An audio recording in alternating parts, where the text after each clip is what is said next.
2,021 megawatts to the national grid, with many more under construction.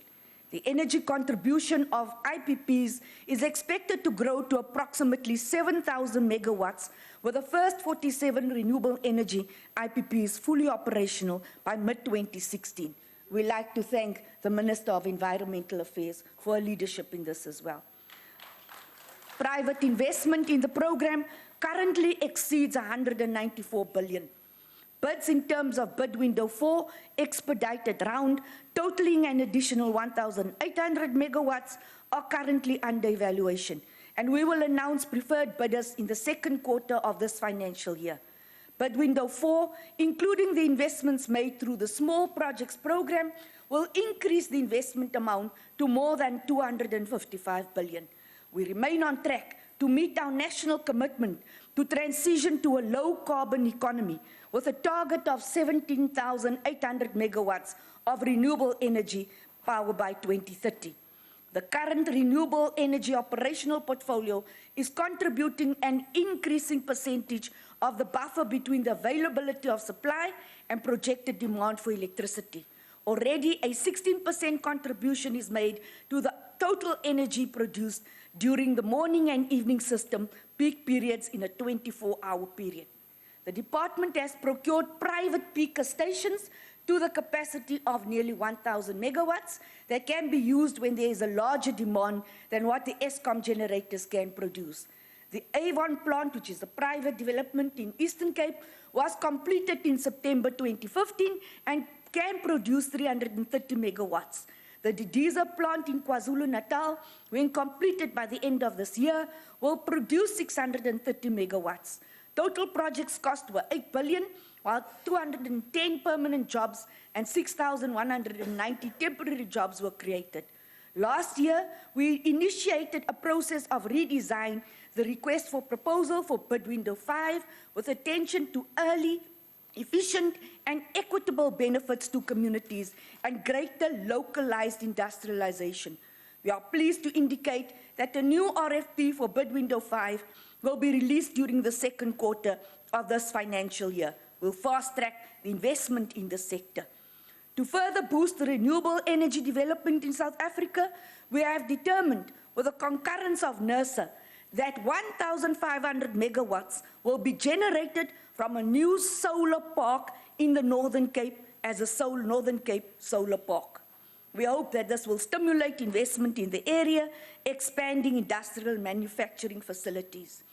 We have now made provision for the Department of Energy IPP office to lead the processes with regard to the structuring and procurement of the intended additional solar park capacity. We have directed further that the IPP office should, in its structuring of the proposed projects or programs, ensure the involvement of one or more state-owned companies as well as local communities. I'm happy to say that the call for expressions of interest from potential strategic equity partners for the solar park has been announced today. We urge, and has been published today, we urge the participation of qualifying private sector and public sector stakeholders. Ladies and gentlemen, the department is expected to announce the preferred bidders from the first bid submission for domestic coal projects in July 2016. Bids with a combined capacity of 900 megawatts were received and is currently being evaluated. The projected investment commitment will be in the region of 45 billion and will be rolled out over 4 years. An additional 3,750 megawatts of power will be generated utilizing coal technology. The rationale behind this is it's through a cross-border program is that it facilitates the construction of transmission lines, interconnectors between South Africa and our neighbors, and this will help us for the transmission lines for Grand Inga. Chairperson, as you are aware, the South African Cabinet approved the National Biofuels Industrial Strategy in 2007. An updated version of this will be published soon. The diesel and petrol biofuels blending were promulgated in August 2012 and came into effect in October last year. The biofuels regulatory framework will be submitted to Cabinet. The Department of Agriculture, Forestry and Fisheries played a key role in designing the biofuels feedstock protocol. I thank Minister Zokwani and his Deputy Minister for this. Ladies and gentlemen, the nuclear energy expansion program is a central feature of our future energy mix. Given the need to provide baseload electricity and also meet the significant greenhouse gas emissions reduction target we have set for our country, we must reiterate that our vision around this program is centered on the processes that will create a nuclear industry with the objective of catapulting South Africa into the top echelons of the knowledge economy. We are confident that our nuclear program would respond to job creation by creating employment and fighting poverty. It will also provide assurance to the investors for security of supply for industrial purposes. The NDP implored government to undertake detailed investigations prior to making a final decision on whether to deploy the nuclear Renewable program. These detailed technical investigations culminated in various studies and strategies. These were considered by Cabinet, which has decided to allow for an RFP, request for proposal, to confirm the market appetite. The RFP phase would ensure that our country secures binding commercial and financial information to fully appraise the Cabinet to be able to take a final decision. This would inform the price, affordability, the pace, and the scale of the program. We will only implement what our country can afford. We will ensure that the process is above board and free of any potential for corruption. We will not rush the process and will meet all the necessary national and international requirements for the Renewable process, led by the guidance in main of the IAEA or the International Atomic Energy Agency. During the second quarter of 2015-16 financial year, the department solicited market information to help in the design of the gas-to-power program in development of documentation required to procure gas-fired power. The exploitation of our indigenous gas, coal bed methane and shale gas, as well as the regional natural gas resources, must be seen in the broader context of regional integration. The trade-off between South Africa and our neighbors in a synergistic manner will improve our ability to secure these clean energy resources. I have directed my department to undertake more upfront development work for the procurement of imported gas to ensure bankability of the gas-to-power program for investors. We will make a preliminary information memorandum on the 3,125 megawatts gas-to-power program. We will also, through the IPP office, tomorrow release a further call for expressions of interest from the private sector to partner state-owned entities with the development of 600 megawatts of additional gas. Since the treaty for the development of the Grand Inga hydropower project entered into force in March 2014, the DRC has commenced the process of selecting a concessionaire. We will assist them in this. Ladies and gentlemen, the much-awaited solar water heater program has finally taken off, with contracts placed for the supply of baseline systems under the social program. Approximately 9,000 systems have been procured and secured through this program. It's had many problems. I do understand. It has been delayed, but we have had to address defective installations, which need to be some replaced and some repaired, but in general, most of them have to be replaced. But for now, 9,000 systems have broken the rod of poverty. To rotang is geknak, se lufezile ukatso. The INEP, the Integrated Electrification Program, and its implementing agencies, ESCOM, with municipalities and non-grid services, have made remarkable progress in increasing access to electricity in South Africa and connected over 6.7 million households between 1994 and March 2016. We are very happy that the Western Cape government has embraced the electrification of farms for farm workers. 5.6 billion has been appropriated by 2015-16 financial year on the electrification program. 5.6 billion will go a long way to addressing universal access to electricity. Honourable members, to your constituencies. The non-grid program achieved more than 123,379 installations, mainly in the Eastern Cape, KZN, Northern Cape, and Limpopo. Non-grid systems such as solar cells need to be fast-tracked so that we can have universal access to electricity. We are confident that we will meet this criteria. The INEP program will be appropriated with 5.5 billion in the 2016 financial year, and we are convinced that an estimated amount in total of 17.6 billion will be appropriated. The money must be spent. We cannot underspend on this important priority. We will conduct unannounced visits to service stations across the country to collect petrol and diesel samples for analysis under the Petroleum and Petroleum Products Regulation Act. Non-compliant operators will be issued with relevant enforcement notices, and those repeat offenders risk losing their licenses.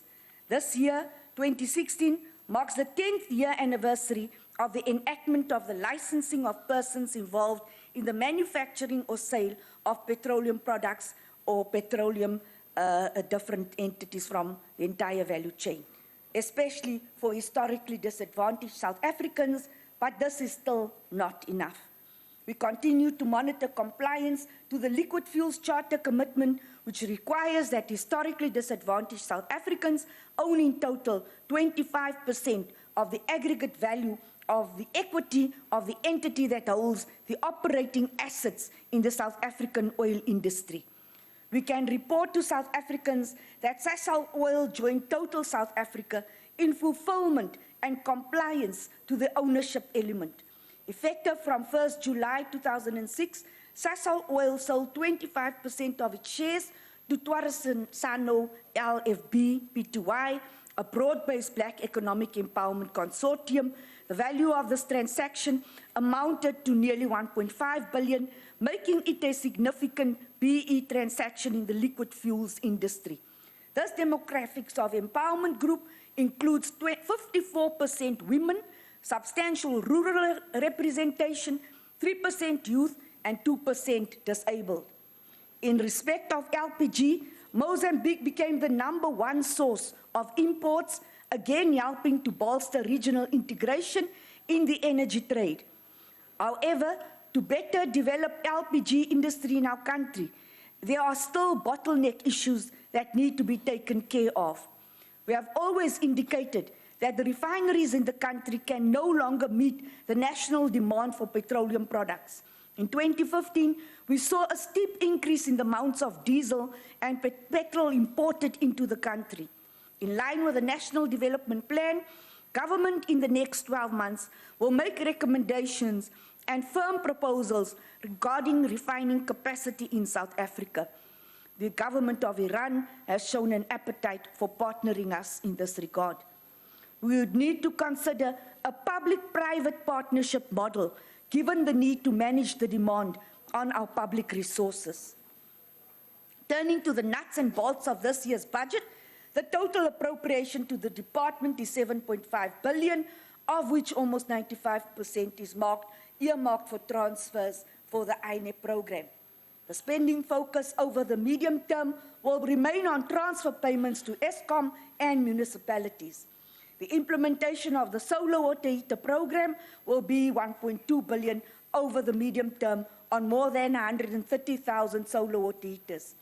Transfers to municipalities are expected to increase from 1.9 billion to 2.2 billion in 2018-19. Transfers to Eskom from 3.5 billion to 4 billion in 2018-19. Non-grid electrification projects, mainly solar energy, will be extended countrywide. Funding of 10.9 million has also been allocated over the medium term within the Integrated National Electrification Program. Funding for state-owned entities such as the South African Nuclear Energy Corporation, the National Nuclear Regulator and the South African National Energy Development Institute were maintained at existing funding levels. The Auditor General must be addressed, and the problems between NECSA and the Auditor General has to be resolved. I have requested the chairperson of NECSA to ensure that all the points raised by the Auditor General are addressed. The new nuclear build program is part of the security of electricity supply. Additional funding of 200 million in the nuclear energy program is made available in 2016-17. In line with the Presidential Review Commission on state-owned entities, we have been working towards the review of the composition of the Central Energy Fund group of companies. Our work in this area includes the strengthening of the entities in the oil and gas sector and the stated policy objective of the creation of a standalone national oil company using PetroSA as the nucleus.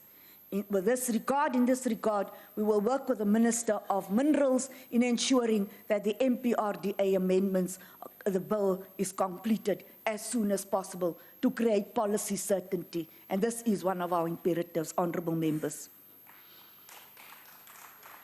Working with the boards of the affected state-owned companies, we will finalize this work by the review of the entities by October 2016 and will revert back to Parliament on our views and strategies for a revised energy sector SOC framework.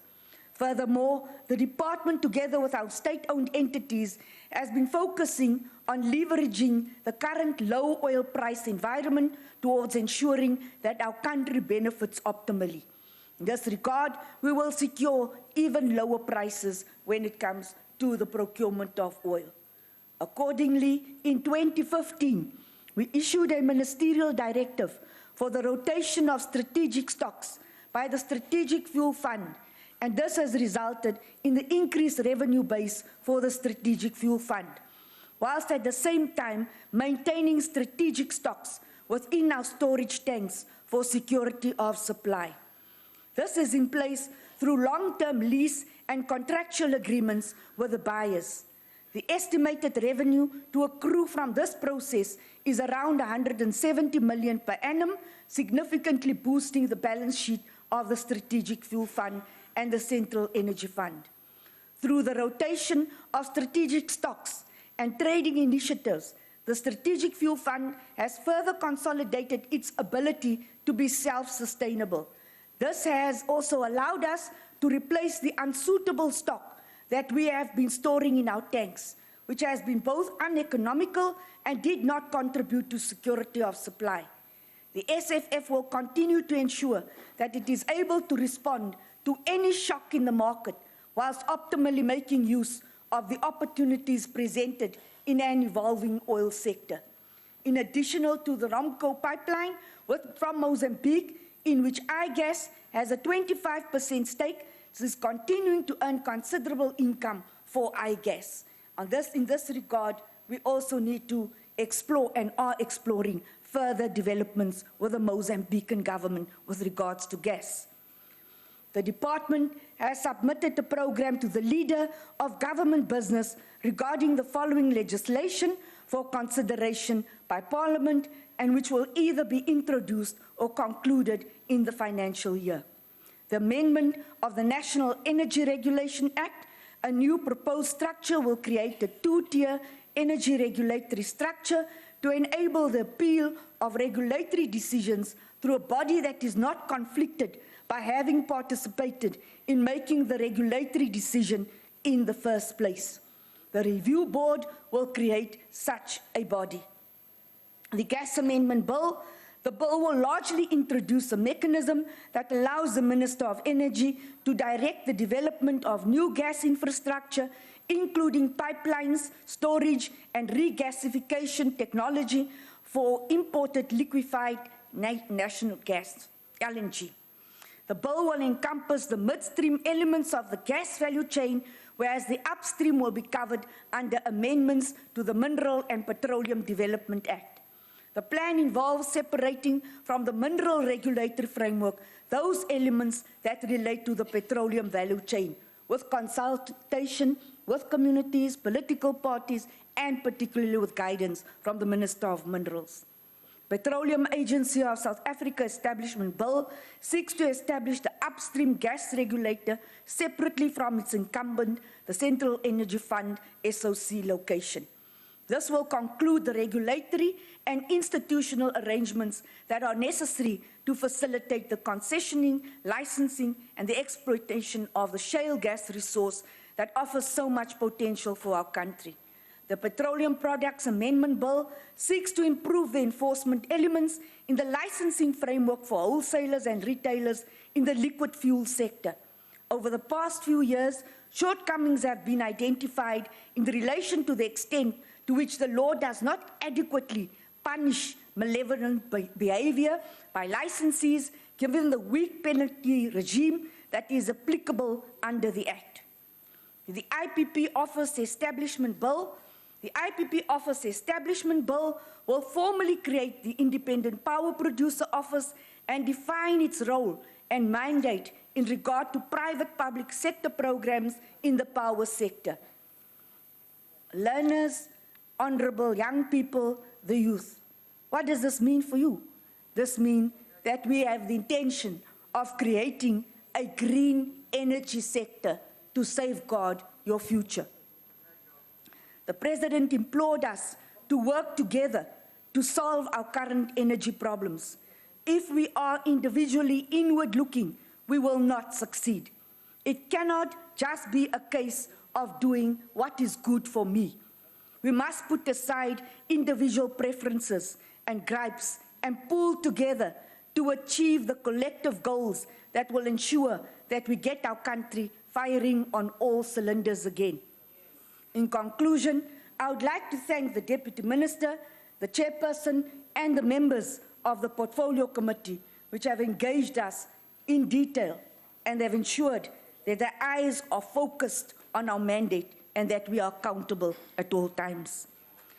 The Director General, the Ministry officials, the Green Department of Energy officials, and all our state-owned entities, I wish to thank you for ensuring that your eyes are on the ball. But where there are problems, honorable members, please indicate them to us. We have listened to you, and we will continue listening to you. We will not move at a pace which disregards the opinions of the honorable members. We'll rather take a step back and reconsider your advice. We are not prepared to steamroll decisions. To my family, I have the greatest regard for the opinions of my two sons, and the two sons I dearly value have been extremely critical of our views.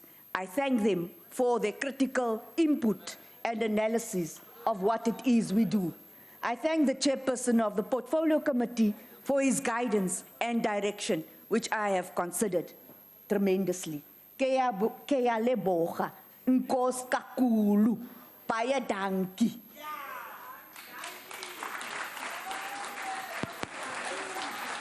Thank you, Honourable Minister. The next speaker is the Honourable Majola.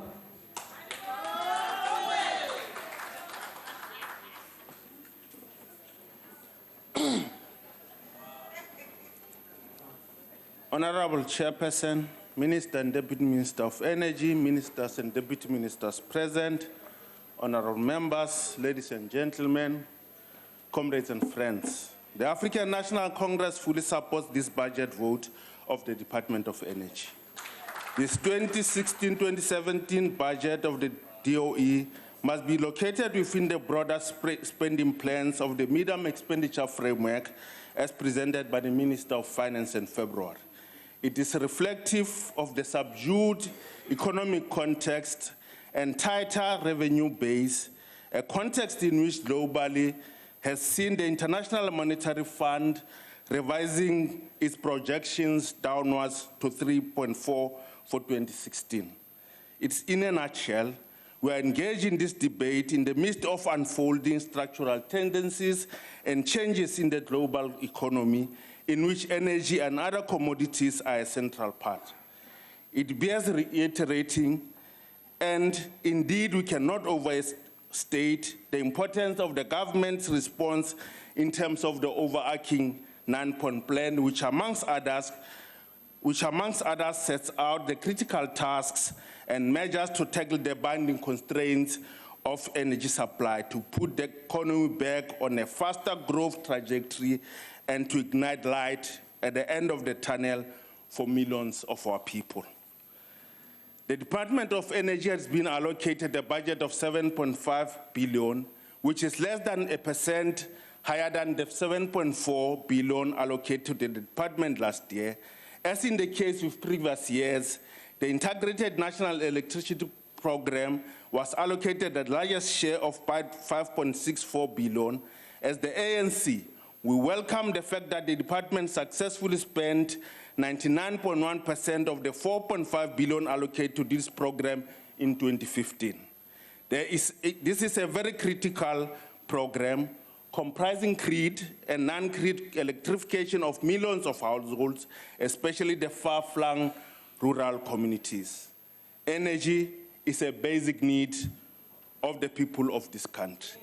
We need energy to prepare food, to keep warm, to heat water, to purify the water we drink, to provide lighting for our children so that our children can study at night. Indeed, we need it for transformation, for industry and commerce, so our people can get access to jobs and to grow our economy. Honorable Chairperson, the mandate of our 5th Democratic Parliament remains one of catalyzing and overseeing an uninterrupted radical socio-economic transformation. This builds on the back of the steady and yet extraordinary real gains of the socio-economic and political transformation that have taken place in our country since 1994. A continuous good story narrated by concrete facts on the ground and on record, amongst which is the fact that when our 5th Democratic Parliament began, about 5.8 million poor households had been electrified in less than 20 years. As the ANC, we are proud to say that as at March 2016, this has been expanded to cover over 6.7 million households, which now amounts to 88% of all households. This already makes the South African reality almost unrecognizable, given the fact that in 1994, a mere 36% of households were electrified, which was, of course, largely white and urban households. Honorable Chair, we can be confident that the allocation of 17.6 billion over the medium-term period for grid connection, the department is on course towards achieving the mandate of 1.4 million households by March 2019, 75% of which are in rural areas.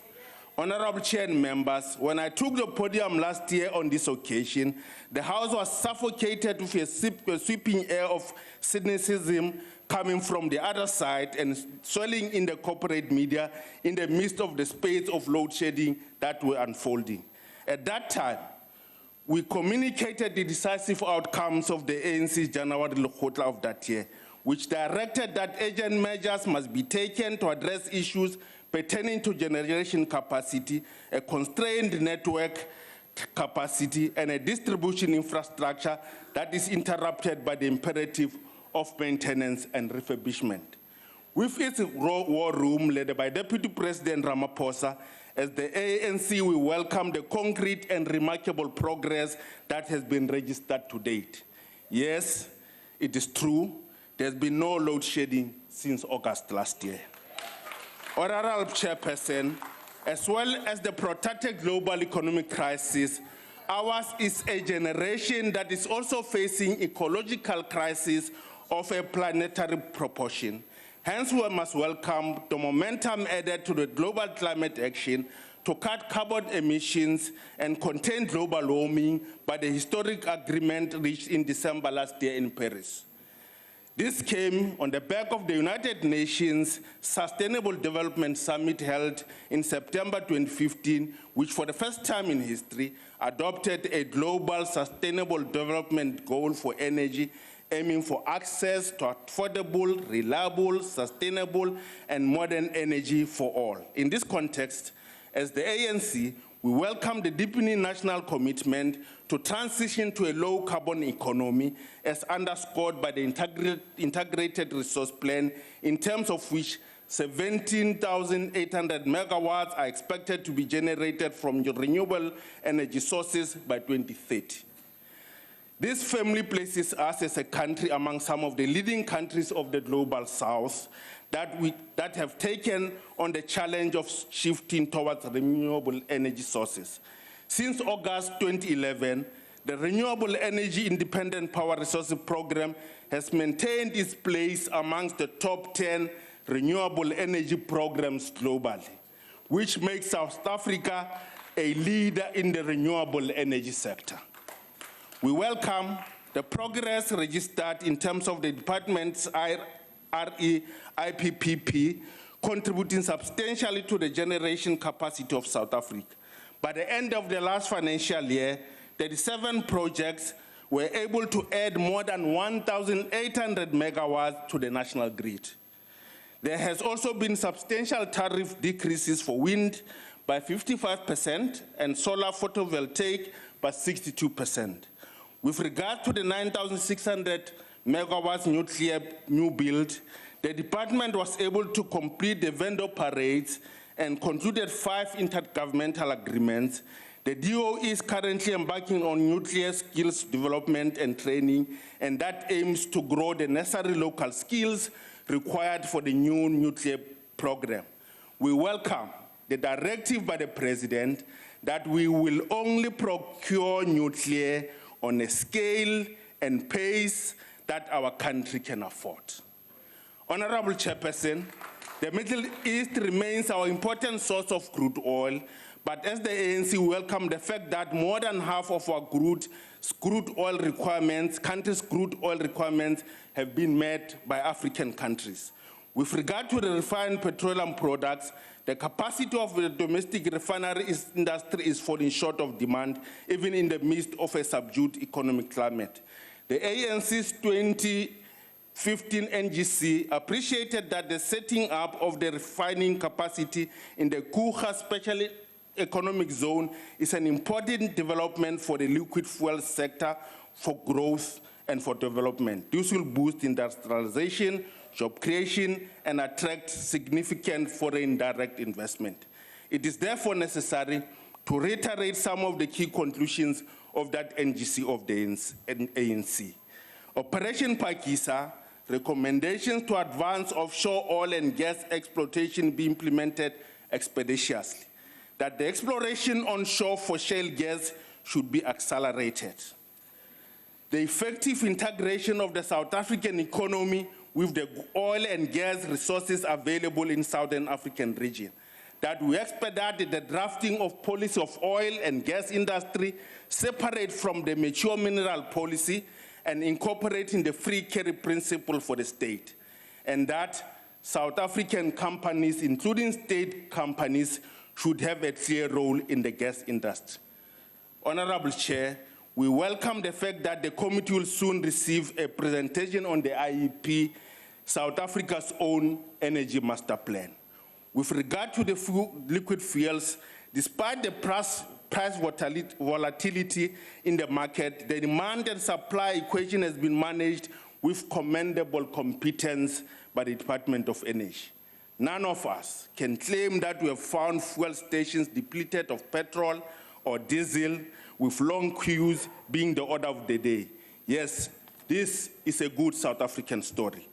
Following the release of the Integrated Energy Plan and the Upgraded Energy Resource Plan, we should be seeing the tabling of the Gas Utilization Master Plan. About 400,000 solar water heaters have been delivered to South Africans. However, there have been challenges that have led to the department taking direct control of this program. Now, a concerted attention and focus is clearly required to reposition this program.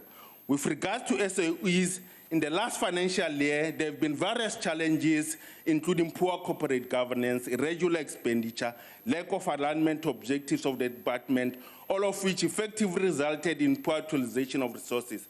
We once more urge the department to move with speed to reposition these entities to ensure that they can fully deliver on their mandates.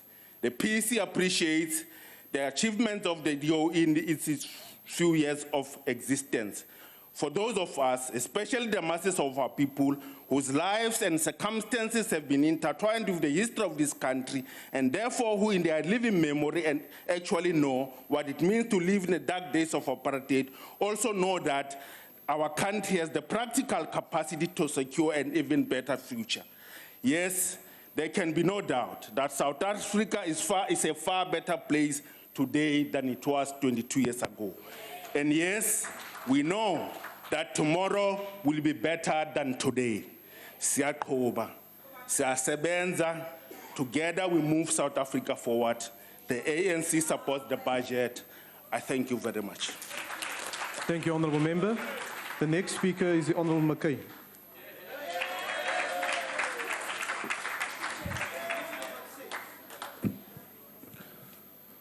Ngiyabonga sihlalo. It is a measure of the insanity that prevails in our country at present that President Zuma's proposed nuclear deal has fallen from the front pages of our national newspapers. The latest cost estimation of Mr. Zuma's nuke deal now stands at a whopping 1.6 trillion rand, thanks to Nene Gate and the continuously depreciating rand.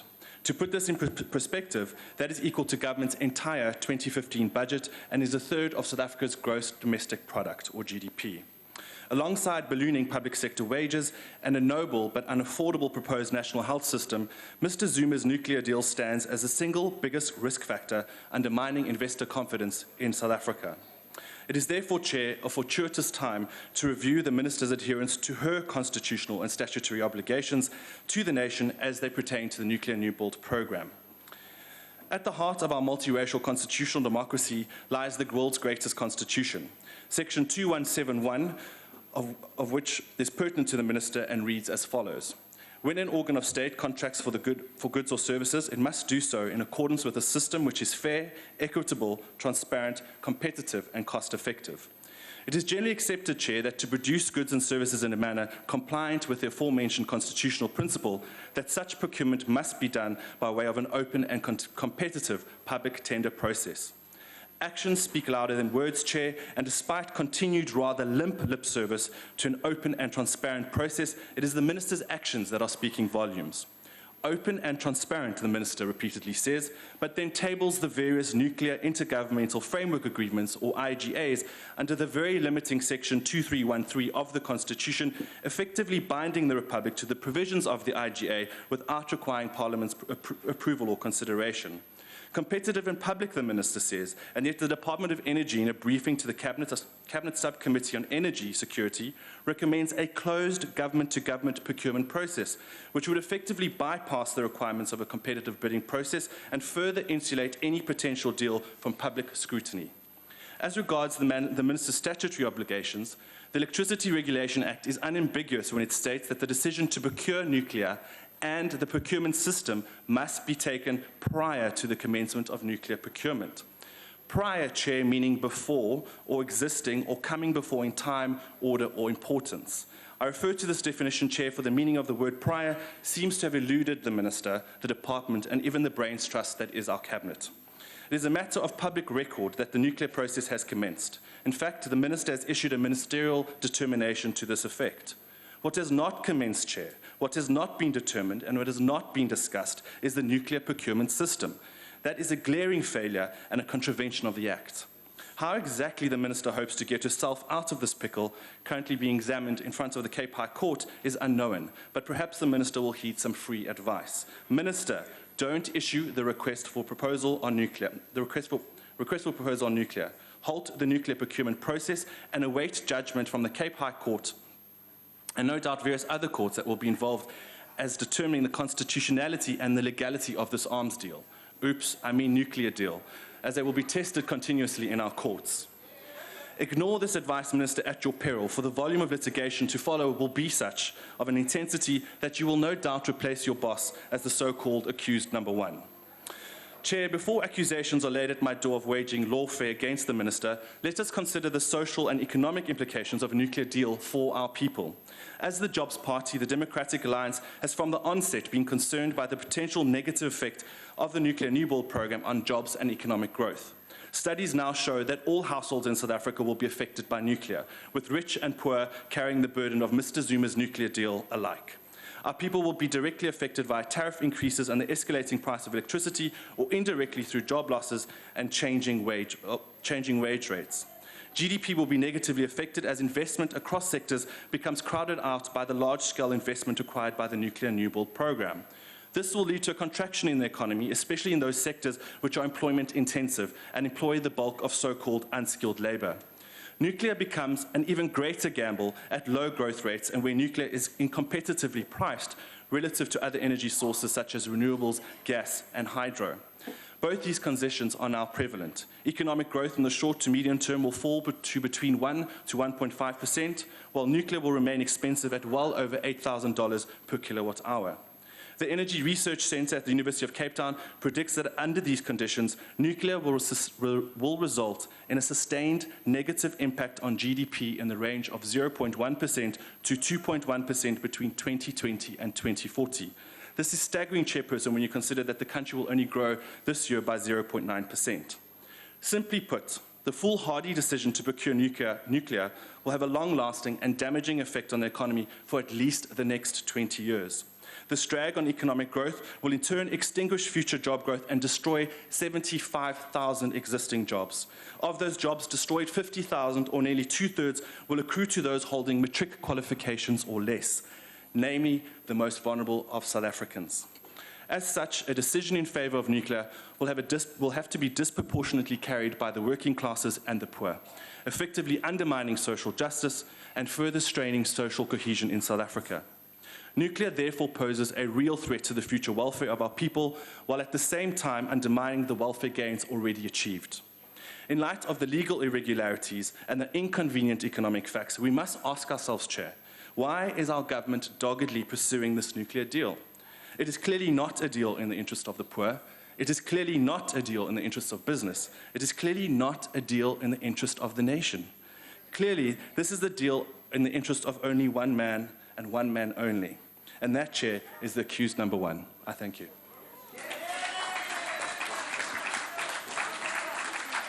The next speaker is the Honourable Dlamini.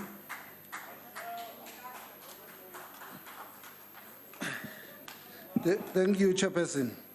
You know, Chairperson, during our deliberations, what came out clear is that this ANC government does not run this government with superior logic or knowledge, but they run this government with gut feel. The minister is here. Part of the budget is going to go to ESCOM. When we ask her... Order, honourable members.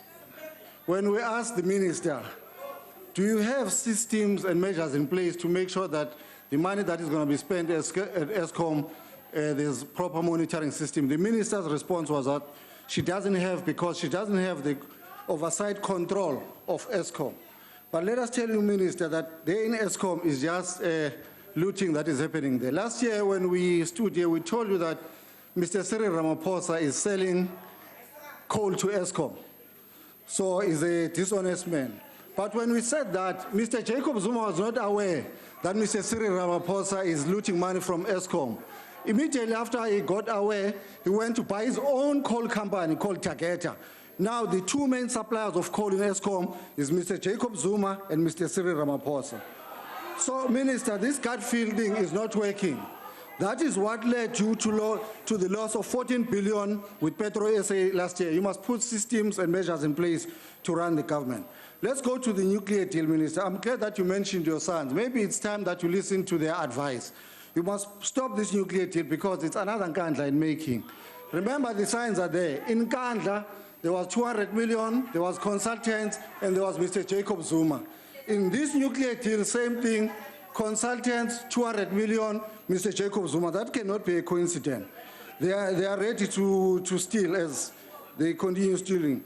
We all know, and the public know, that it is the Gupta family, again, that is procuring the nuclear, not the South Africans. Now, let's talk to the petroleum sector, the liquid fuels. Minister, the only way you can transform that industry is through the ownership of storage and refinery capacity, not this artificial PE fronting that is happening. As long as multinational companies own the storage and refinery facilities in this country, there is no way you will transform that sector. You're just wasting time. So, Minister, what we need to be doing, instead of wasting money in new, unaffordable, and repeatable, poorly planned infrastructure that run into over-expenditure, priority must be given to upgrading, refurbishment, and extension of existing distribution network infrastructure.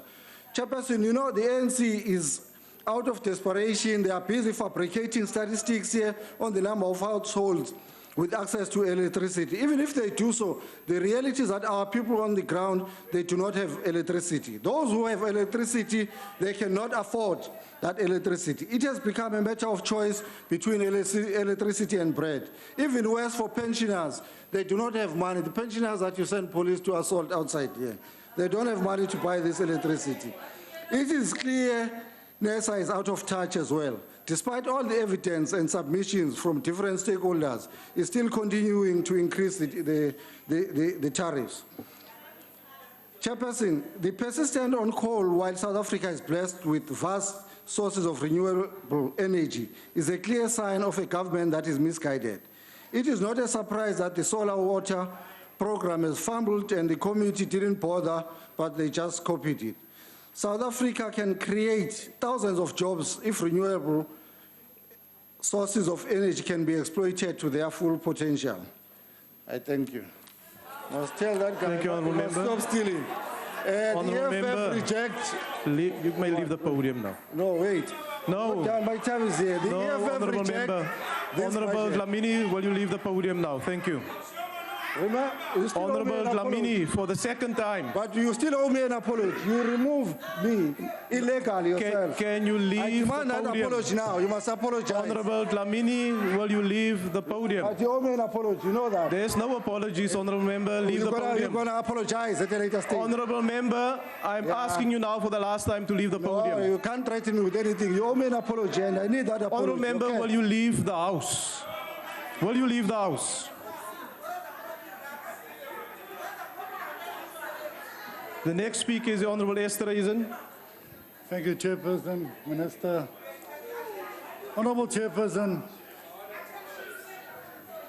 we could never underestimate the impact of and severity of power constraints to the socio-economic growth in South Africa. This coupled Honourable together with long Pettersson, will you take your seat, please? Honourable Dlamini, I've ordered you to leave the House. Will you leave the House, please?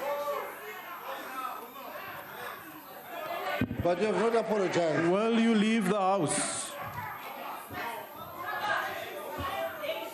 You have not apologized. May I ask the Sergeant at Arms to assist the Honourable Dlamini to leave the House?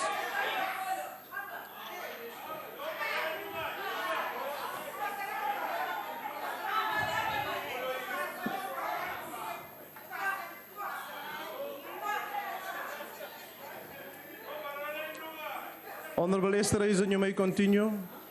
Thank you, Chair. This coupled together with long project delays and spiraling budget cost of constructions of state-owned property, utility, Eskom, Medupi and Kusile coal power stations place Eskom in both energy supply side and budget crisis. Eskom must repay these long-term loans to build these new plants in the next few years, which total approximately 110 billion rand. And if they were fully operational in 2014 and 17 respectively, as has been planned, the incurred debt would have been paid through normal cash from operations. Why should the citizens of this country have to pay for such incompetence? NERSA has just further rewarded their inefficiency by allowing above inflation increase of 9.4%. Electricity tariffs have now reached the point where every increase in price results in less demand. The department lacks of transparency on nuclear is a concern. Also, there's a real risk that South Africa could experience an outright recession in the last quarter of this year. How would it be financially viable then to justify the enormous financial impact of a 1 trillion nuclear build on our already strained economy? The rand's plunge, which might erode its credibility, in turn will make international projects so much more expensive. The government has shown conclusively that it's unable to manage simple coal-fired electricity build. Going the nuclear route will make the disasters of Medupi and Kusile seem small in comparison. South Africa signed a treaty with the DRC in 2013 for hydropower. Construction was supposed to start in October 15 last year. And as far as my knowledge, not a sod has been turned over, and we had to pay a $10 billion American deposit. What happened to that money? We as the IFP feel that a maturing renewable energy sector will make South Africa's power system more sustainable and equitable. With exceptional solar and wind resources, South Africa could become a hub and lead the way for production of renewable energy in Africa. Fossiel brandstof wat verantwoordelik is vir 90% van ons kragopwekking is nie net skadelik vir die atmosfeer nie, dit het ook 'n ontsaglike negatiewe impak op die onmiddellike omgewing waar byvoorbeeld koolmyne geleë is, asook op die gesondheid van die mense in die nagebye gebiede. Case studies has also proved that gas can create success in energy efficiency. Economic hurdles hindering South Africa from developing gas and its infrastructure include persisting lack of clarity regarding the economic feasibility of regional gas supplies, the need for stable legislative environment, a lack of commitment, and a significant capital investment required to do so. In conclusion, we are encouraged by the government's support and recognition of the value and contribution that renewable energy can play in our energy mix. Then the Minister and the Department must also be commended on the 280,000 new grid and non-grid connections that will be delivered in this budget cycle. The IFP support the budget vote debate. Thank you, Honourable Member. The next speaker is the Honourable Kubisa.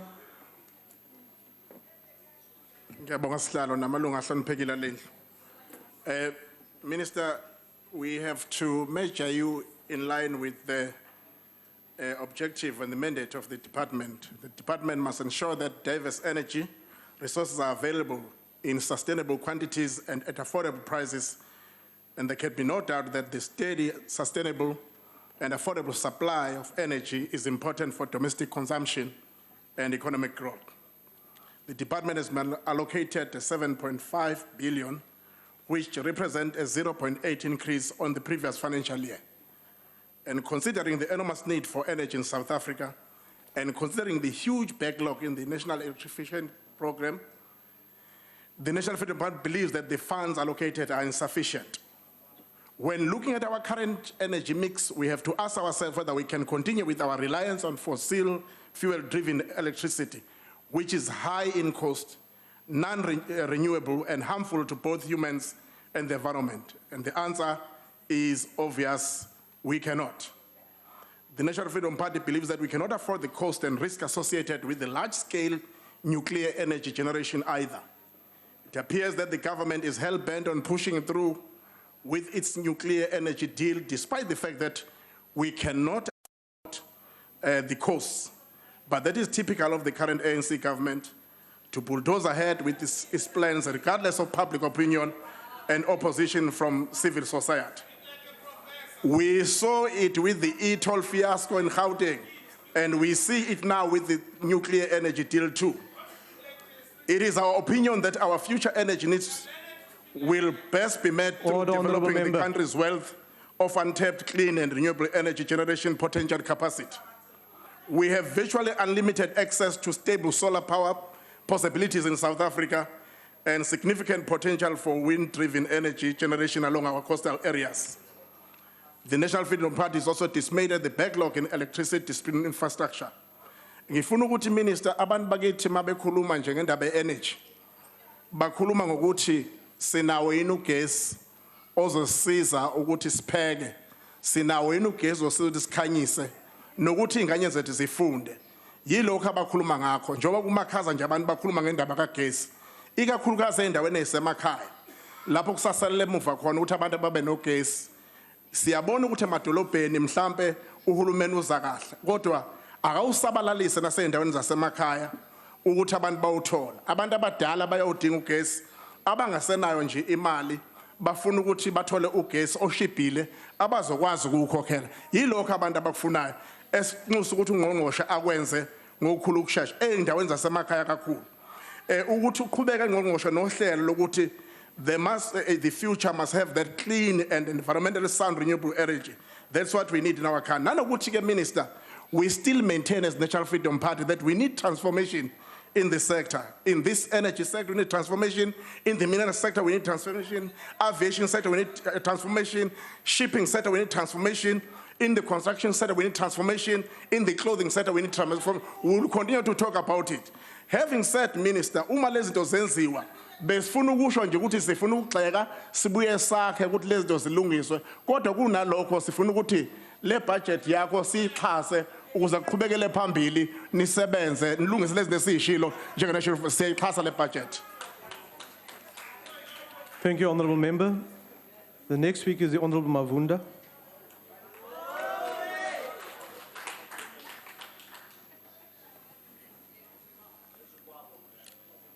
Enkomu mfambisi wa ntirho wa ntshamo wa siku ra namuntlha. Ndzi khensa nkarhi lowu u nga nyika wona leswaku ni vulavula hi mpimanyeto wa swa timali ta gezi. Mfambisi wa ntirho, unge ndzi nga si vulavula hi mhaka leyi ni nga tela yona. Ni pfumeleli ni kombisa leswaku hi rhandza ku khensa vamanana eka siku ra vona leri a va ri kunguhatile. Kambe ni nga rivali ku khensa manana loyi a ntswaleke hikuva hi yena loyi a endleke leswaku ni kumeka ni ri kona emisaveni. Xikan'we mufambisi wa ntirho wo ni kombisa ku holobye wa ndzawulo Joemat-Pettersson ndzi n'wi xeweta manana Thembi Majola loyi na yena a tirhaka eka ndzawulo ya swa gezi. Ndzi xeweta ni nhlengeletano hinkwayo leyi nga kona vatirhikulori. Mufambisi wa ntirho ni pfumeleli ni kombisa leswaku eka xiyimo lexi hi nga ka xona gezi leri ni nga ta vulavula hi rona ndzi ta sungula ni kombisa mahlomulo lawa ni nga tshama ni ma vona ya endliwa hi gezi. Leswi swi ni tsundzuxa nkulukumba wun'wana a ni tirha na yena emayini a PMC 1985 loyi a nga sungisiwa hi ku tirhisiwa gezi ingaku moya wa yena a wu etlele hi kurhula. Swi endliwa hi lunya hi kungu ra makungu ya lawo biha evalungu lava va nga va ni moya wa Satan kumbe Diabolos.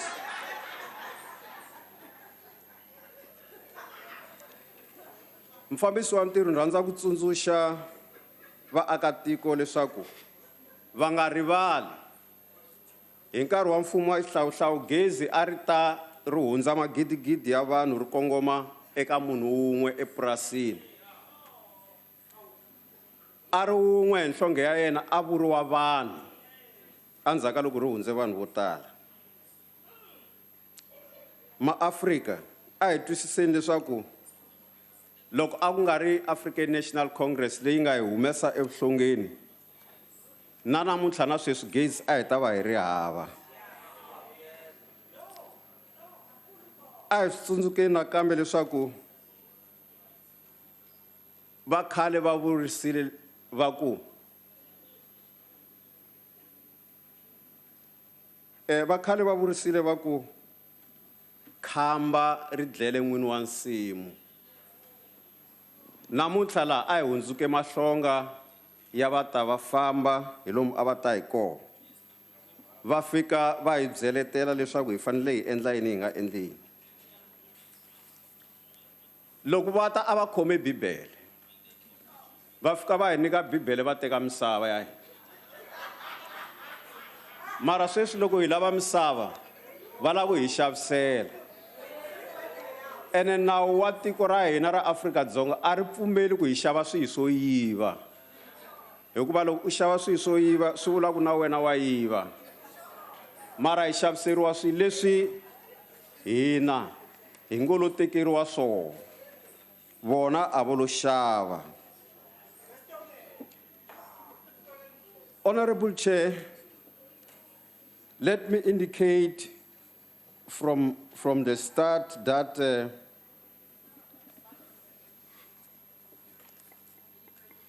the implementation of the house connection is with us.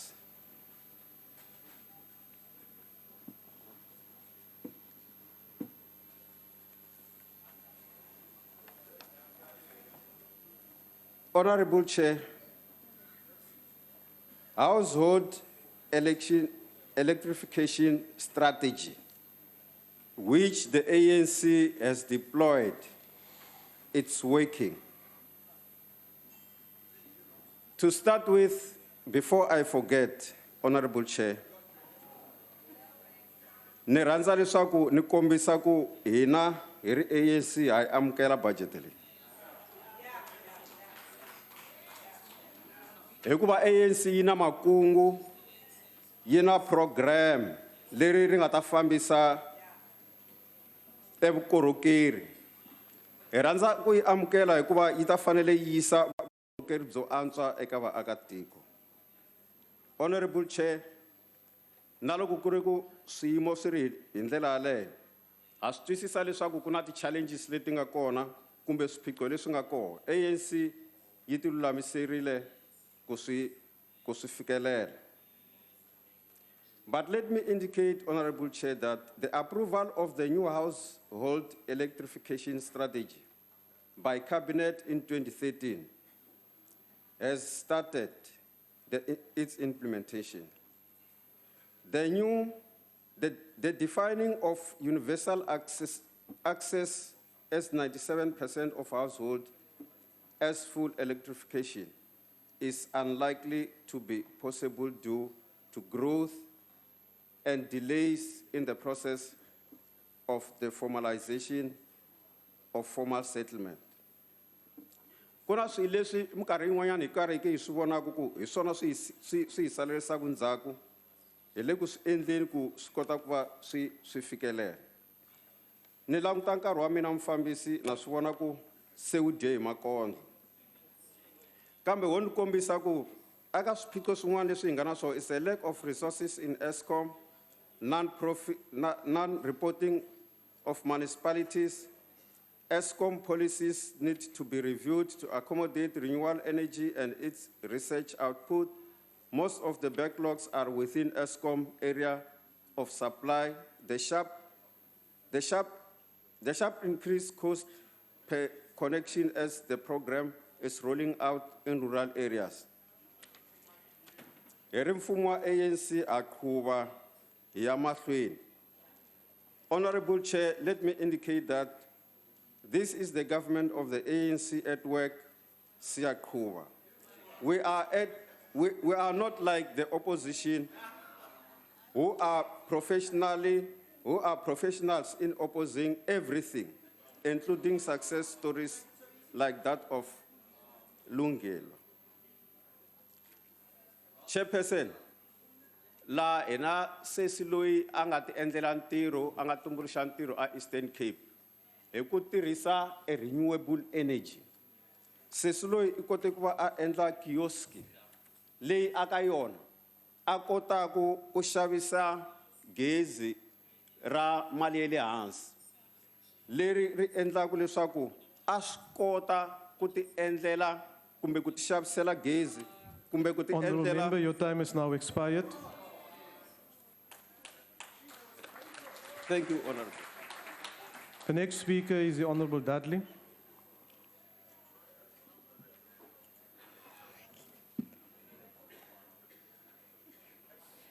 Thank you, Chair.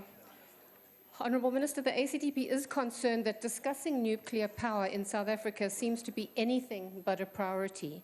Many people cannot understand why, contrary to massive costs and foreign experience, the nuclear procurement plan appears to be going ahead.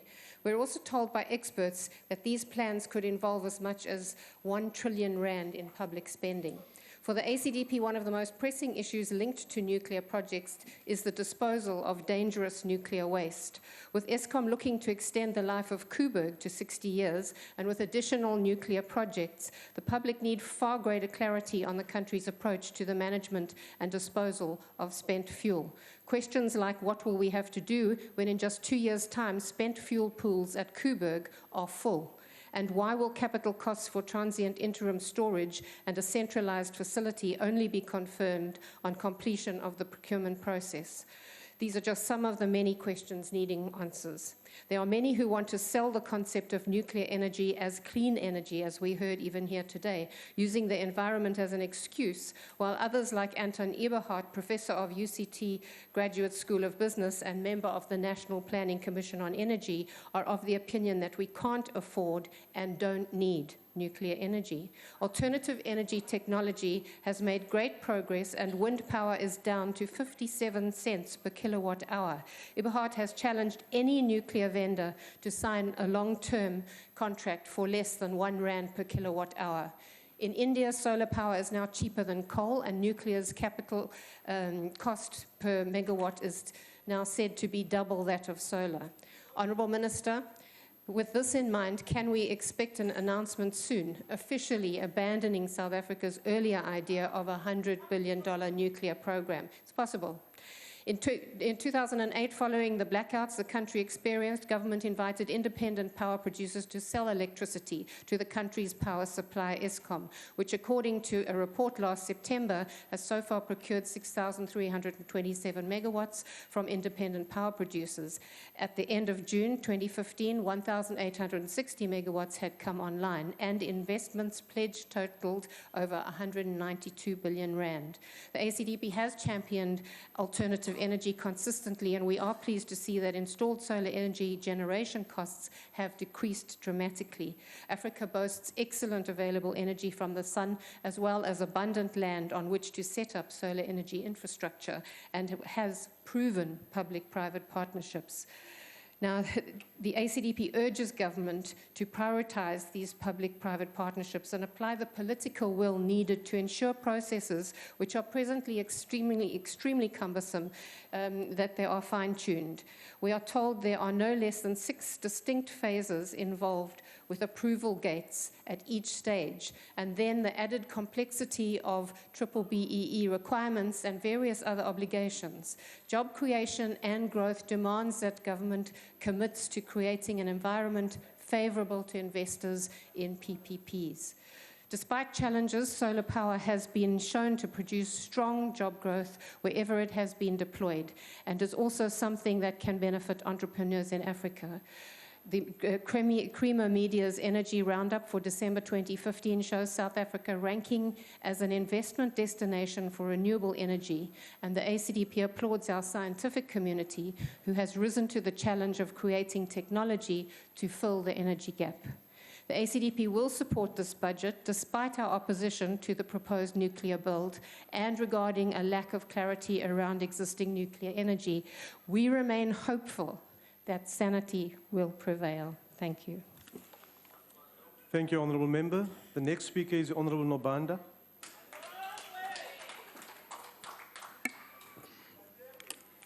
Honourable Chairperson, Honourable Minister and Deputy Minister, Honourable Members, DG and Management of the Department, our distinguished guests, ladies and gentlemen in the gallery. Dumelang, Molweni, Sanbonani, Goeiedag. Good afternoon, Madume, Nhlekani, Thobela, Ndemachari, Lochang. Honorable members, this budget vote takes place under the shadow of the day of remembering the passing of our Isitolande Saparangwe, the ANC stalwart Comrade Ruth Sekgomuthi Mompati, who passed on the 12th of May 2015. Mama Ruta, as she was affectionately known, leaves behind a proud legacy of steadfastness, resilience, and selflessness in the face of daunting challenges. We of our generation still commit to continue to walk in her footsteps. Ra re mowa wa gago o robale ka kagiso. Modulasetulo re le Seboka sa African National Congress ra tlenegisa tekanyetsokabo ya lefapha la matla ebile ra kgola bomme ba ba eteletseng pele lefapha le. Mmangwana o tshwara thipa ka fa bogaleng. Re bua jaana re netefatsa gore ba itshwere bomme tonakgolo le motlatsa tonakgolo tota fela re kare mosadi tshweni o jwa mabogo. House Chair, the National Development Plan outlines the need for an energy sector that promotes economic growth and development, promotes social equity through expanded access to energy services that are sustainable and contribute to the reduction of pollution and the mitigation of the effects of global climate change. The ANC manifesto identified the access to reliable energy supply in all its forms as a priority for this administration. At the 53rd conference of the ANC at Mangaung, we reiterated the pillars from the Polokwane conference regarding energy, and I quote, ensuring energy security and promoting clean and renewable sources of energy supply, integration on a fair and equitable basis with the economies of Southern Africa, and building stronger economic linkages across the continent as a whole. In addition to creating jobs, eradicating poverty, and overcoming extreme inequality, our transformation agenda also embraces the creation of a non-racial entrepreneurial classes. SMME and BEE policies should focus on the development of entrepreneurs, providing productive inputs into the real economy, close quote. The solar resource that we have in this country is second to none, and our energy strategy cannot exclude its exploitation in a big way. Clean energy forms an integral part of the 9-point plan of our government, which embodies our strategic framework for creating jobs, upskilling our people, creating economic development through industrialization and local enterprises. The green economy is a game changer that we have been very successful at adopting through the Renewable Energy IPP program. The department needs to redouble its effort in creating more economic activity through the green economy. The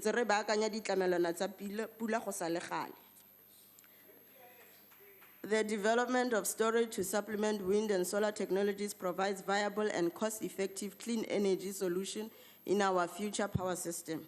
As we approach about 6,000 megawatts of renewable energy capacity in our electricity network, more research needs to be conducted to determine how we can deploy solar, wind, fuel cells, and smart grids to improve our energy security. Chair, South Africa has Quebec nuclear power plant that has operated safely for more than 30 years and supplies the electricity to the Western Cape. Jaanong ba ba kha ke bo sila khaka senwa more. Ka gore ga ba batle nuclear mare ba benefita ka ha Quebec. It is important to note that Quebec is the only nuclear power plant in the African continent. This is the most efficiently run power station among the ESCOM power fleet and produces the electricity at the lowest cost, and it subsidizes the cost of other power generations and contributes to the lower tariff to the consumer. It is important to note that the economy of the Western Cape is dependent on Quebec to provide the required clean baseload electricity needs. This power station provides direct jobs to more than 2,000 people of the Western Cape. The ANC-led government actively supports job and skills development in the local nuclear industry, and in particular provides funding each financial cycle to its sector state-owned entities such as the National Nuclear Regulator, the South African Nuclear Energy Corporation, and the National Radioactive Waste Disposal Institution. So far, these institutions operate on the back of sufficient manpower supply. This current nuclear industry provides about 5,000 direct jobs for highly skilled nuclear professional artisan technicians. The ANC government has made great strides in diversifying our energy mix by introducing clean energy technologies into our energy mix. On the supply side, magnificent progress has been made in introducing utility-scale renewable energy technologies through the IPP program. Notwithstanding the success of the renewable energy program in introducing clean energy, there is a need for more work to be done to improve our energy efficiency in the residential sector. Bojang jwa pitsi ke jo bo mo mpeng, jo bo mo ganong e swa e bo hupile, jo bo kwa ntle e swa e bo libile. Jaanong yaka mokgatlo wa African National Congress, re rata gore kgaka kgolo ga rena mebala, mebala e dikgakaneng. In this case, mebala ya rona e setšhabeng. Ka diphitlhelelo tse di latelang, the department will be sending students to attend focus training in various countries. In this regard, 50 trainees from the government nuclear industry entities were sent to China in April 2015 for phase 1 nuclear training. And plans are underway to send an additional 250 trainees to China. It is the ANC-led government that sponsored one of the South African students, Mr. Bongisipo Mkhizo from Umtata in the Eastern Cape, who received a scholarship to study nuclear engineering master's degree at Cape Coast International Nuclear Graduate School, Kings, for 2016. South Korea has an existing training program for master's degree in nuclear engineering in Kings. Nuclear professionals from nuclear organizations have successfully attended the program and now are applying their skills in the industry. To date, a total of 53 million has been contributed to enterprise development by operating IPPs. The program has also broadened Black economic empowerment as Black South Africans own, on an average, 30% of this project. Honorable Nobanda, your time is up. Okay. Aki tswale ka gore Mosotho ya re se latelela none se latelele none e feta e tlotsa o tla wela lengopeng e ke ya batho ba ba di overall tse di chibile.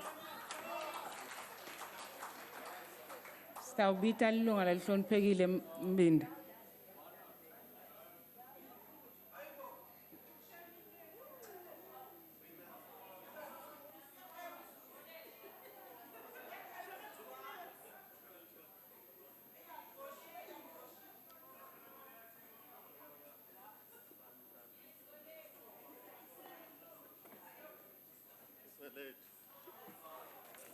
Thanks, Honorable Chair. Yeah. Greetings to all of you. The PAC is genuinely excited about the Department of Energy getting its unqualified audit report. It was the first, and we hope it was a reflection of tighter control systems. We hope it is a maturing of systems and processes. Furthermore, we appreciate the disappearance of load shedding in our communities. That was killing a lot of small businesses, mostly in poor communities. However, we remain concerned that the power stations promised are still offline. We are only told that the current maintenance schedule changes the game. However, the PAC does not agree that this department is on the right track. Understandable, it is misguided by the NDP, which is contradictory in its narrative. While the NDP professes great state capacity on one hand, on the other hand, it wants everything to be done by private sector. The crafting of the integrated energy plan is from this flawed paradigm, a scheme conceived from corrupt intentions. It is immediately visible on the nuclear element of the plan. This element is driven from the foreign interest of some radioactive mineral miners. Their interest is to have a buyer for the material and not for optimal energy production. These are corrupt intentions. The building of the plant seems already promised to a Eurasian country even before the procurement process starts. These are corrupt intentions. The PAC views the renewable energy independent power producer not differently. It is still the intention to weaken the state-owned enterprise, to use the economies of scale, and to maintain low cost of energy. It is a program dishing out of taxes to bodies. A piece of this budget is reserved for some people, bodies, than energy requirement. Honorable Chair, the petroleum products continue to throttle the thoughts of citizens. The real reason is not the currency crisis of developing nations. The crisis is that this product comes from developing nations, but we agree to buy them with a dollar-dominated prices. Why are we not buying with the currency of country of origin? The heavy yoke of impression, IMF and World Bank is inflating our logistic costs. When are we going to clear our rights that international law ascribed to us as sovereign nation? The petroleum products prices, your price crisis for the citizen is compounded by use of middlemen by Metro. This is another practice of corrupt intent. The middlemen inflate price. Why is Petro SA not going direct to producing companies? This crisis is finished off by crazy logic in price formula. Why would the fuel in our country be the highest in SADC? SADC countries buy their fuel from refiners based in this country. Once again, corrupt intentions. Why is this formula not considering inexpensive fuel produced from coal? Is this corrupt intention that creeps everywhere? But we therefore support this budget. Thank you.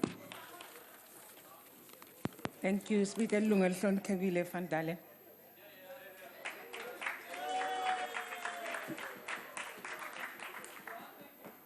Honourable Speaker, I've uncovered a code during my tenure as MP in this House. The code is to follow the money. For my speech, I would like to say we need to follow the trail of the big money, which will lead us to the mysterious island. Honourable Chairperson, I want all MPs in this House to follow me on the road to the mysterious island. The code is follow the big money. Every year we are criticised for looking at small amounts that are negligent and a small percentage of the overall budget. So this year I told myself I would select a large amount in this budget and only focus on that. So the amount I found was 117 billion rand on table 26.20 under current expenses in the 2014 and 2015. In the 2014 budget estimate for this year, it was going to be 140 billion rand. This is quite a gigantic amount. 140,000 million rand. To put it in context, it is double Eskom's annual turnover at about 70 billion rand. A lot of money in anybody's terms. The reason that we are given in the 2014 national budget for the income and expenditure stream is on page 689, and I quote, over the medium term, total expenditure is expected to increase as well to 141 billion rand in 2016 due to the incorporation of the operating results of Irene into the budgeted financial over the planning period, close quote. You see, it has nothing to do with Project Equasi. In the 2013-2014 Central Energy Fund Integrated Annual Report on page 37, you will find Project Irene was hailed to be nearing financial closure. For those that don't know what Project Irene is, due to its being veiled in secrecy and marred by controversy, it was Petrol SA's attempt to gain a foothold in the fuel retail and forecourt space by acquiring from Malaysian state oil company Petronas a stake in Engen, South Africa's largest fuel retailer. Petronas holds 80% in Engen, and the remaining stake is held by a black-controlled Pambani group. And for those that still don't know, Pambani gained that stake when it was merged with Shanduka, which at the time of this deal belonged to our own king of coal, the Honourable Ramaphosa himself. Coincidence or not? Mr. Deputy President, let me tell you, you cannot absolve your responsibility by just walking away from your past dealings to try and start life with a clean slate just because you want to be the president of this country. Your dealings will come and haunt you and will always be scrutinized. Business Day last year wrote, and I quote, the board of Petro SA was repeatedly advised by both transaction advisors and the Treasury that the proposal to buy the Engen stake did not make good business sense. However, the project was strongly championed by Ms. Joemat-Pettersson and President Jacob Zuma. In the end, the deal fell through due to a lack of financing, close quote. Instead of listening to the advice of Treasury and the advisors from Global Investment Bank HSBC as transaction advisors, they fired SABC and appointed a local fund management firm, Harris, without any due tender procedure. Harris' letter of appointment promised it more than 10 times HSBC reward, a success fee of 371 million rand on a 14 billion rand deal, plus a monthly retainer of 1.3 million rand. Then there were the legal costs of Mr. George Sabello that were part of the deal. His involvement is clouded in corruption and double invoicing of millions of rands, and ended up with his employer distancing himself from Mr. Sabolo and his underhanded dealings. So what went wrong with Project Irene? That is the 100 billion rand question. This is the uncovering of the code, following the big money to the mysterious island. For a project this size, there would have had to be the highest level of authorization and collaboration. The best advisors would have to be appointed, and the money that was paid to sweeten the deal must have been exorbitant. Why was the advice ignored, and what value did we get for the bribes and commissions? Just the due diligence exercise must have cost a small fortune. Financial viability and asset register that had to be completed and ordered. What were the penalty fees, and who ends up paying for all of this? I'm sure the minister would come and tell you that no taxpayers' money was spent. The truth is that this is a state-owned company which, if it makes a profit, the profit gets paid back into the fiscus. If they make a loss, we have to bail them out. They cannot go bankrupt as do private companies, so when they deal recklessly, it is taxpayers' money that is wasted. Can the minister please provide these answers, as it seems that she herself was closely involved in these dealings? Can the minister please enlighten us as to what is happening on this mysterious island? Let her please help us, Honourable Chairperson, to give insight about the big money, the billions of rands from the department. Let her please help us to uncover the code and the secret of following the big money to this mysterious island. Thank you. Sibonge sibitele ilungu elihloniphekile mama Bihlala.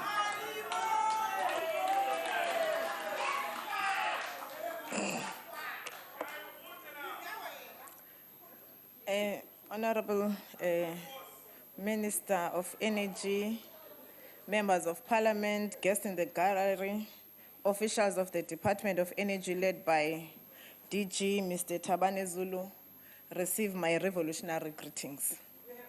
Honorable Chairperson, we are gathered here to endorse a budget which facilitates transformation and a path to continue with making tangible gains in our 22-year-old democracy.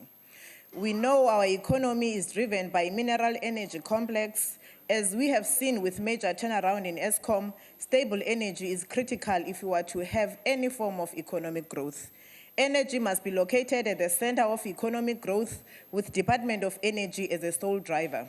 The Department of Energy has committed to a countrywide rollout of our economic and social infrastructure program.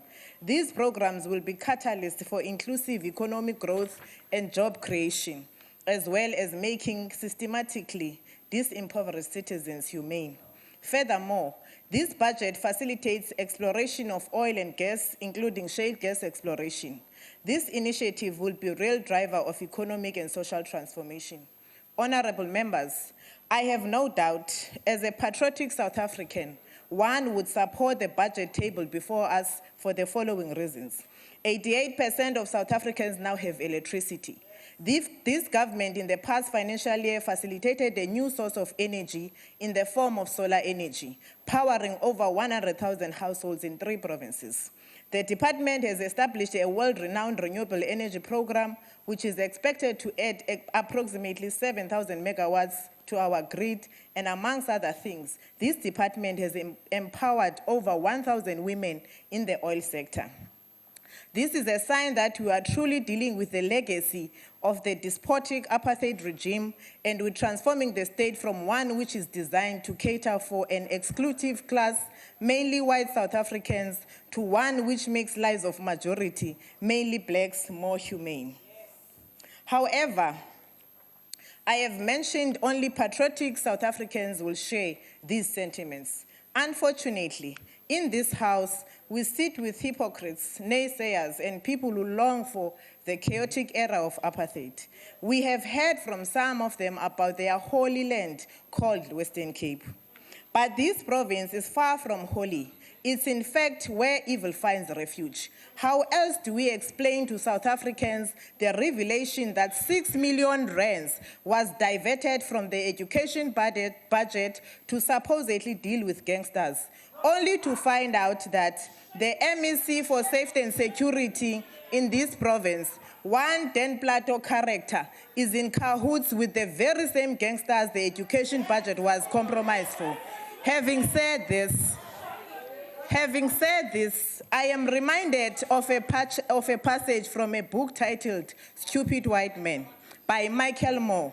He says, I quote, "Such a nice name, Holy Land, for a place with more evil acts per square meter mile than the VIP room at Saturn's annual marshmallow roast." Close quote.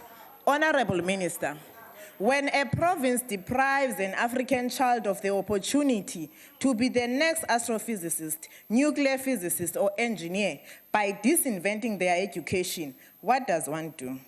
Well, let me tell you. We of the ANC do not run to the courts to find a political solution. We deal with the problem directly on the ground. Because that is what really matters to South Africans. The theatrics in courtrooms and the media do not result in tangible for most South Africans. That is why I can stand here proudly and say this ANC changes the lives of people exceptionally, that of an African and a black child in particular. We do not uphold white privilege because we are truly cognizant of the fact that the future of this country lies in the hands of an African scientist.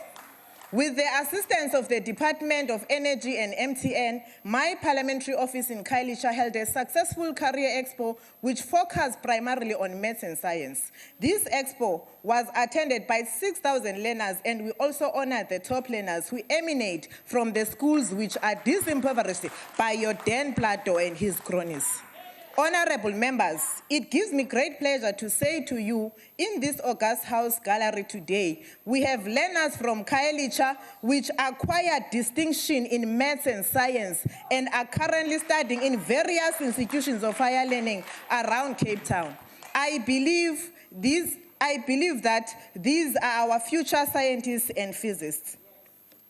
Here today, Honorable Minister, we have Mdiniso Sbusiso from Luhlaza studying chemical science at the University of Western Cape, Kamani Lwandile Dlova from Sipamandla studying mechatronics at UCT, Unam Monakali, Sipamandla, who's studying chemistry and biogenetics, Oyama Makanda, who's doing BSc. To deprive these learners a quality of, here they are, to deprive these learners the quality of education is an evil act this so-called Western Cape presently commits. Education remains in the top of the agenda of the African National Congress. As I draw Chairperson, let me address honorable members one stupid assertion and nonsensical one from the opposition that there must be change in this country. Another passage from the book Stupid White Men by Michael Moore will fit and respond to you. He says, I quote, "If you are white and you really want to help change things, why not start with yourself? Spend time with your fellow whitey like Sparrow and Matthew. Talk about what you can do to make the world a little better for whites and black South Africans alike. Stop the next white person you hear make a stupid racist comment and set him straight. Quit your whining about affirmative action. No black person is ever going to ruin your life by getting the job you deserve. The door will always open for you. Your duty is to hold it open for those who have less chance simply because they aren't white. Honorable Van Dalen, it is important that you tell South Africans today on how you yourself and the Metro Police shot rubber bullets to innocent children in Khayelitsha who were playing soccer late at night. After that, you crucified that journalist. What you are not telling about the nuclear to South Africans is the fact that NEXA has been successfully leveraging nuclear for medical use besides other applications for many years and receiving acclaim in many cases for its products. Worldwide. Honorable Mahambehlala, please take a seat. Yes, Honorable. May I address you, Chairperson? Yes. Chairperson, a point of order. The Speaker has just accused Honourable Van Dalen of shooting people, which has not been proved in a court of law. It's hearsay. And she's casting aspersions on the character of a member and should withdraw those comments. Or she must bring a substantive motion if she wants.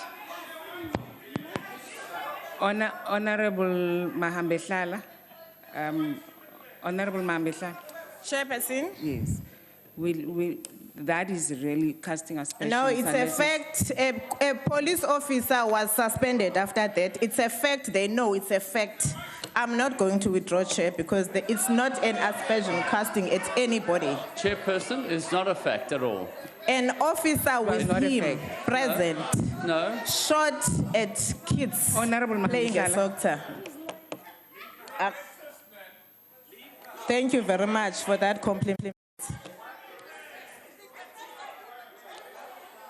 Chairperson, facts about the Holy Land. Facts about the Holy Land. 113.5 million tender awarded to JK Structures. Court found it was done to protect the company as it is linked to DA without following proper processes. Honorable Mahambehlala. Can you please withdraw that? Chair, as a disciplined cadre of the ANC, I withdraw because I respect you, otherwise it's a fact. Chairperson, it must be unconditional withdrawal, not because she wants to and she still believes in the facts. It must be... Withdrawn.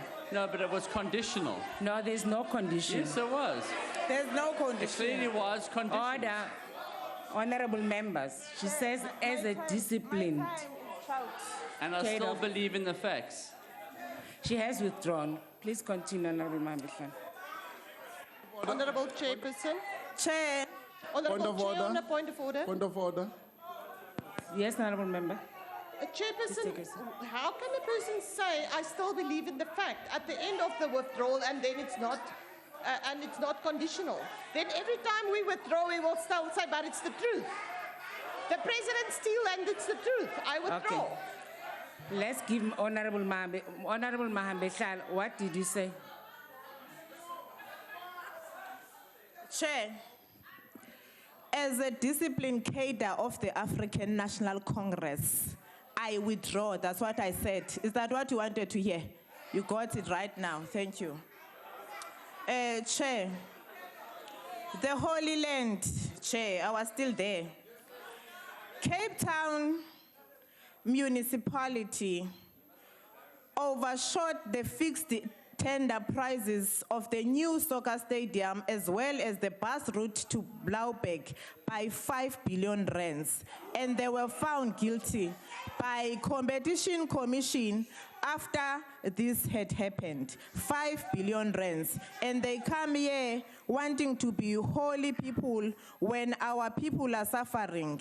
You are here to advance the interests of the imperialists as mandated by the Stellenbosch mafias, Rupert as one of them amongst many.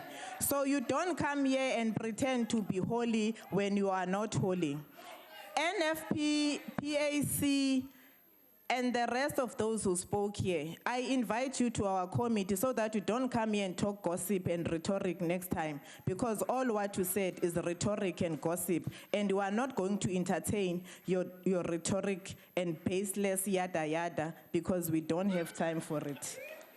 Chairperson, as I conclude, we of the African National Congress supports this budget because it's our sole mandate to better the lives of our people and South Africans at large. Without supporting these budgets, I don't know what is it that you are sitting here promising South Africans to deliver. With what? How? And when? Because you are just sitting here supporting the budget of tourism because that's where you are looting the most. You are supporting the budgets of, that's budgets, that's where you are actually amassing all the wealth of this country since prior 1994. As you were looting, you are still looting. Thank you very much. Thank you.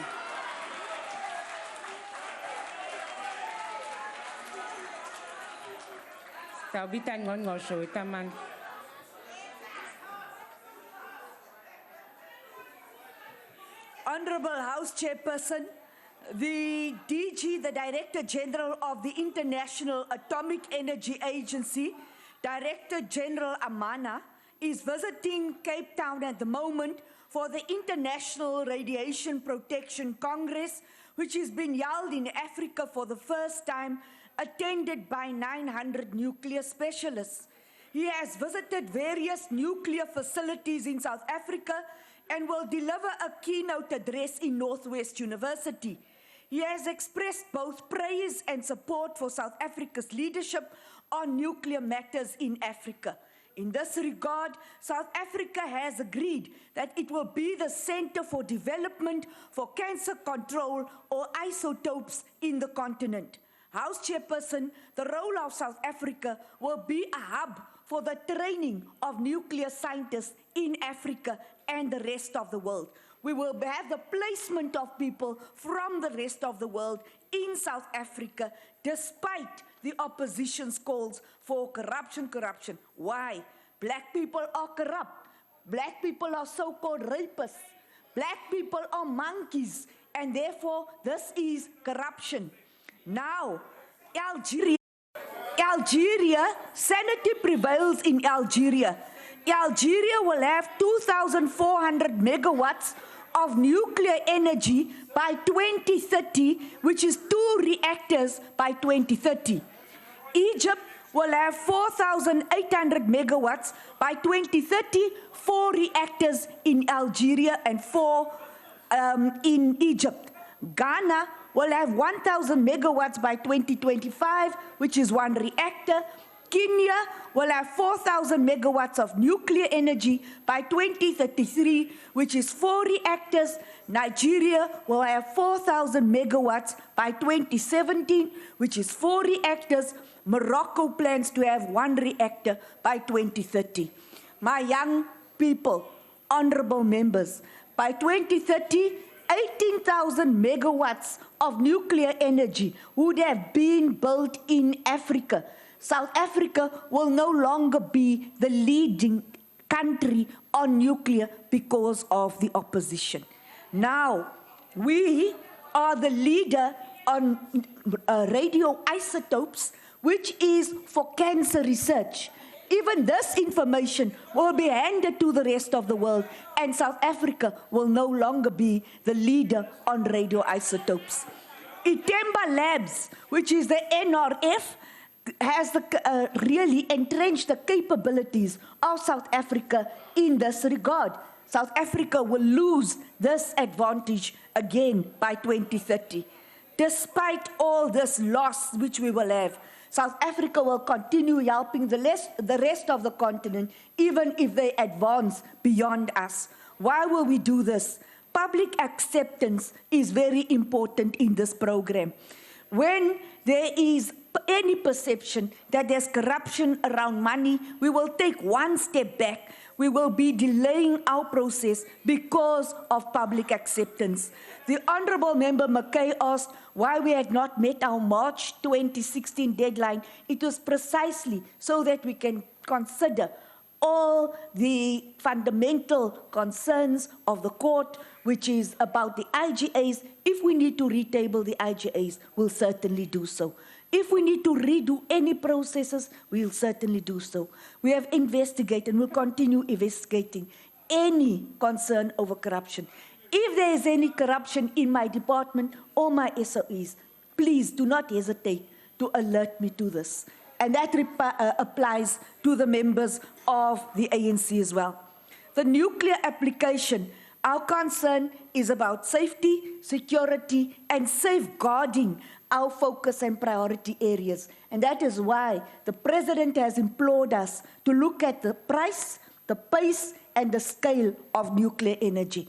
As the price is being considered in South Africa, that money will go to the 6 African countries, not from South Africa, but the money will be used in those countries to develop nuclear energy, whilst we will be pontificating about corruption.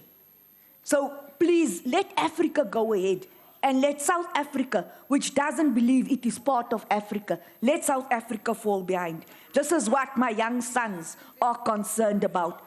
My young sons are concerned about the libelous statements people make when they say whatever they like about our president, when they say whatever they like about black people without consequences, when they call us thieves without consequences and without withdrawing their statements, when they call us rapists without consequences, when they say that all black men are rapists without consequences, then my sons have the fear that one day there will be black so-called rapists.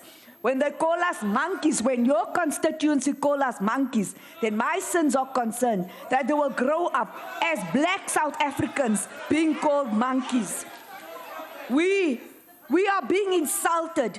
We are being expected to rise above the occasion. Yes, we will talk unity. We'll talk unity in this house. As the minister, will rise above the occasions of you insulting us. Your insults, however, are painful. Honorable House Chairperson, this is what we fought for. We fought for a better life for all our people. We fought for building a better South Africa. We fought, this ANC government fought for moving South Africa forward. This ANC government fought for reconciliation, even when you insult us. But your insults are too much. Quite soon, your bone of contention, your insults will lead to something which you are not prepared for. As the Honorable McKay knows, we will respect any legal processes and the judgments, and we are considering and cooperating fully with the court. And really, what does the Honorable DA know about the poor and the working class? Why are you preaching to us about the poor and the working class? When did you suddenly become and have a class consciousness? There is no evidence. There's absolutely no evidence that the nuclear renewable program will cost us 1 trillion. Where did you get these figures from? This is a figment of your imagination. We are fully committed to renewable energy. Why do you make renewable energy your program? Renewable energy, solar energy, and wind energy is a construct of the ANC government. The DA government, please, renewable energy is not a program of the DA in the Western Cape. It is our program. We initiated renewable energy, we initiated solar energy and wind energy. We initiated the IPPs. We developed relationships with the private sector. We developed that relationship. We developed the IPP office because black people developed an independent power producer program developed by black people. You have a problem, yes. Now commend us. At least you can compliment black people for developing a program which can work with the private sector, even in the Western Cape. So why do you make us the architects of only nuclear energy? You speak for your entire speech on nuclear energy when the rest of Africa is considering nuclear energy. Why? Are you saying that as Africa, as a continent, we cannot do nuclear energy? We have already done Kuberg very successfully. In Britain, the British negotiated nuclear energy within 3 months. The Egyptians negotiated nuclear energy within 3 months. But just because it was the British who negotiated with the Chinese, it wasn't corrupt. China, they negotiated with the Chinese. The British have an intergovernmental agreement, government-to-government relationship. So, because when we want a government-to-government agreement, it is corrupt. So, what is an independent, what is a request for proposals? A request for proposal is the same as the IPPs. It's exactly the same. The IPP office will manage the nuclear program. So it's okay for the IPP office to manage renewable energy, which is solar and wind. When the IPP office manages solar and wind energy, then they're not corrupt. But suddenly, when the IPP office manages nuclear energy, they corrupt and there's no transparency. Really? Now, are there two different IPP offices? Is there an IPP office for renewable energy and is there an IPP office for nuclear energy? That is extremely interesting. The gas program will be run by the IPP office. Now, does this make the gas program corrupt?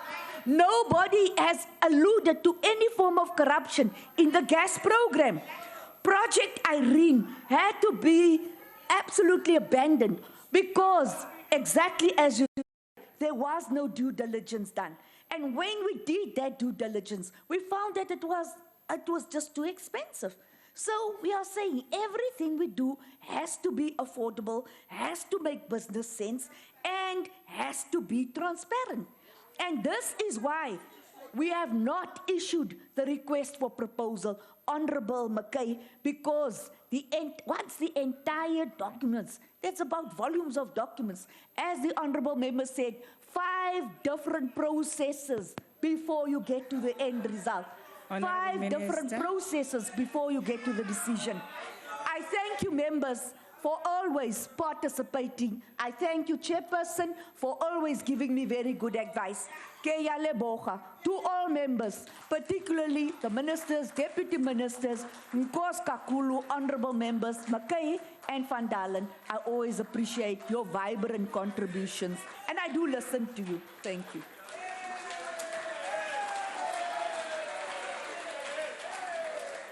Order. Honorable members. All right, you're watching SABC News. Thank you for joining us this afternoon. Now, those were live visuals from Parliament in Cape Town, where the Energy Ministry budget debate was currently underway.